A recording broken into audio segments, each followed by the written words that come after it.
Why do INFJs struggle with the details of daily life? How can such smart people have such a difficult time with such simple things? Stick around for today's show to find out.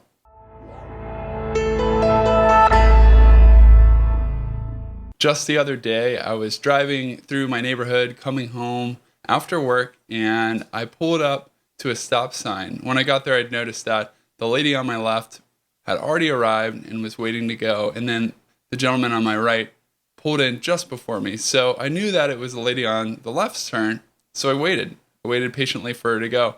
But she began waving furiously at me like she was really angry, and I just couldn't quite understand why she was so upset. So I looked over at the gentleman on my right, and he too was waving me on. So confused, even though I was trying to be polite and let them go first because they had arrived, I just went through the stop sign because they seemed rather adamant and drove through. And it was only after I pulled through the stop sign that I realized I didn't have a stop sign. And not only that, this was my neighborhood that I drive through all the time. Once again, I must have been lost in thought about something and just let the details of life go. One of the main reasons that dealing with details is difficult for us as INFJs is that we are intuitives.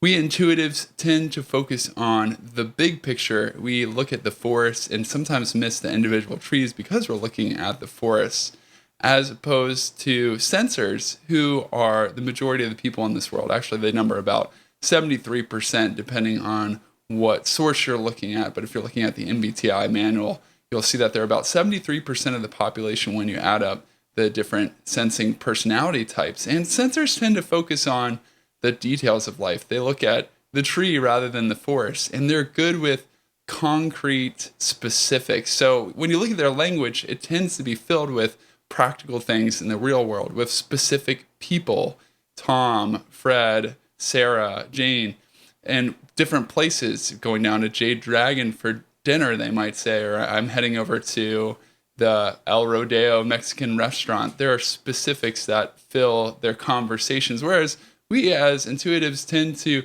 focus more on metaphors and see the connections between things and look for meaning. So we don't spend a lot of time practicing the things that they do, and we also focus on different things as well. More specifically, if you've ever read David Kiersey's book, Please Understand Me Too, he points out that sensing types are very good at working with logistics, handling resources, accounting for where they are, where we need to move them to, and making sure we have enough of them.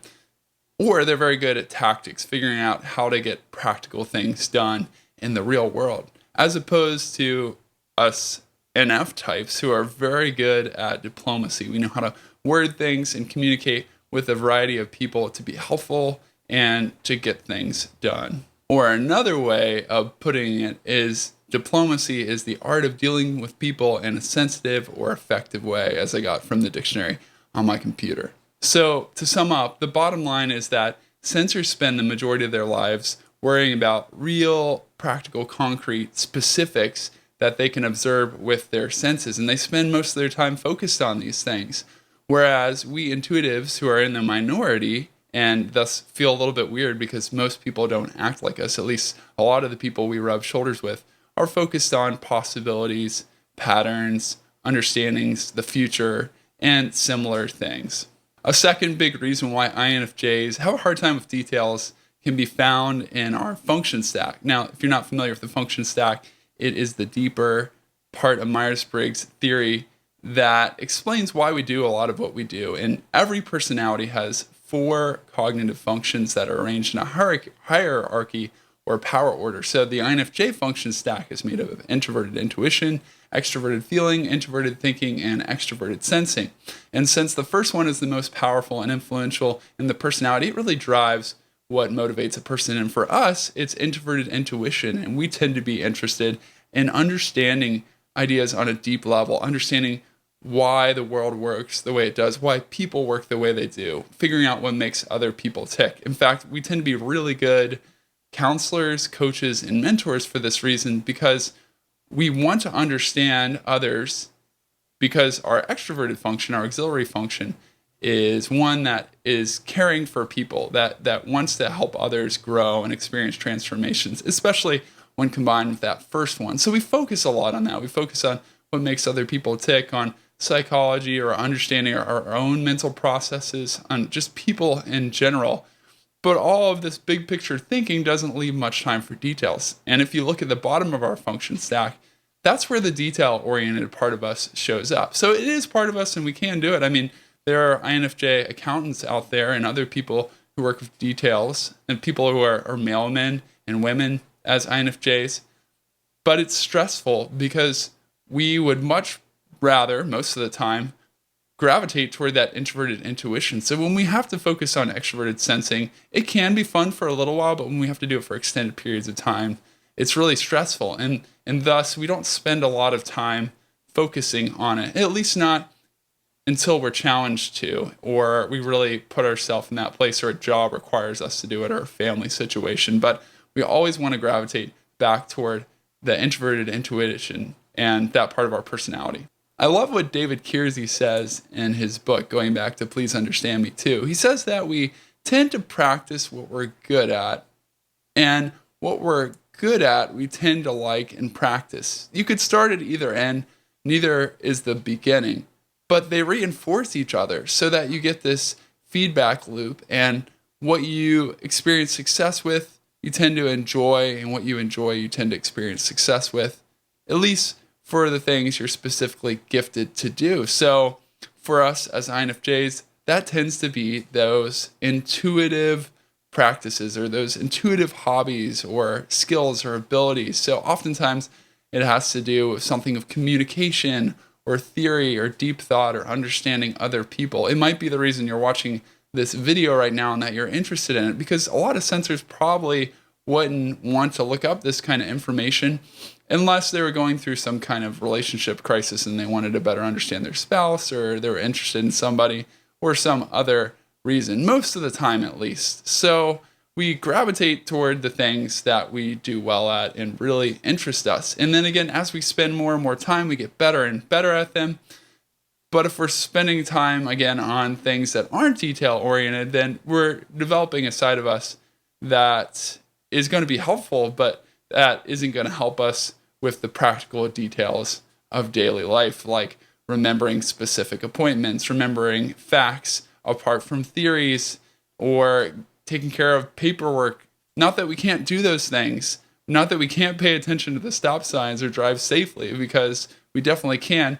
It's just that it's more of a challenge to focus all of our energy on those things because they don't interest us, and it's not where our gifts lie, and it's not what we've spent time practicing. Here's one thing I hope you'll take away from this talk.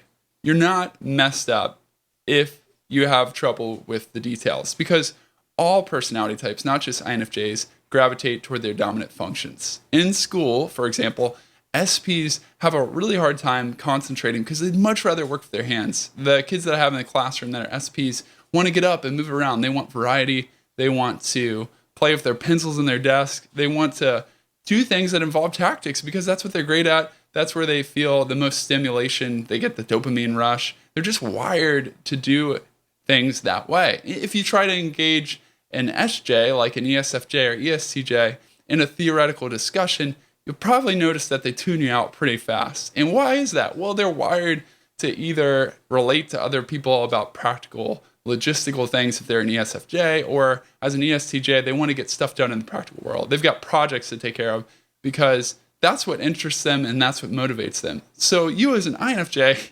if you're having to concentrate on the details, that's not going to be the most fun thing for you. Why? Because you're rewarded by focusing on the big picture, theory, new possibility side of life, and it can be hard to focus on the details too long. And again, you can do it. These other people can focus on the things that they don't enjoy, but we all gravitate toward our dominant functions and the things that we love to do.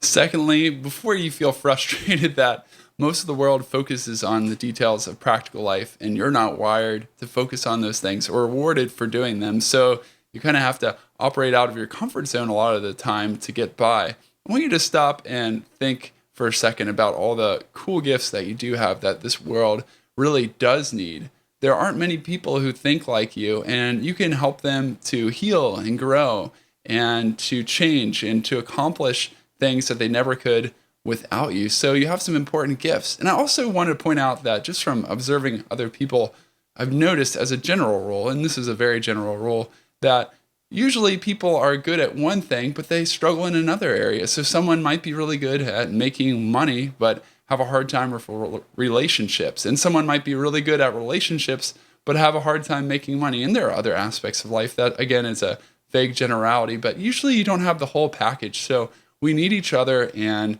the world needs you, fellow INFJ. So you're not messed up or broken. You're just different, and the world needs what you have to offer. Keep that in mind as you're facing the details of daily life. If you'd like to learn more about your INFJ personality, then I'd love to give you a copy of my book, The INFJ Personality Guide, and give it to you free. You will learn in the book about the cognitive functions, the mindsets that motivate you and cause you to do what you do. You'll also learn about some common INFJ struggles and how to overcome those struggles. And ultimately, I want you, again, to learn that you're not messed up or broken, but just different, and the world needs what you have to offer. You can get the book one of two ways. First, you can text the letters INFJ to the number 444999, or you can visit ispeakpeople.com/INFJ-personality-guide to grab a copy there. And you can find that link in the description below this video. Thank you so much for watching today. I hope that you found the show helpful, that it helped you better understand why you might have a hard time with details. And if you enjoyed this one and haven't yet subscribed to the channel, I'd encourage you to subscribe. There will be new shows each and every week with insights into why you do what you do and helpful tips for navigating today's life. Thank you so much for watching. I'm looking forward to seeing you on the next show.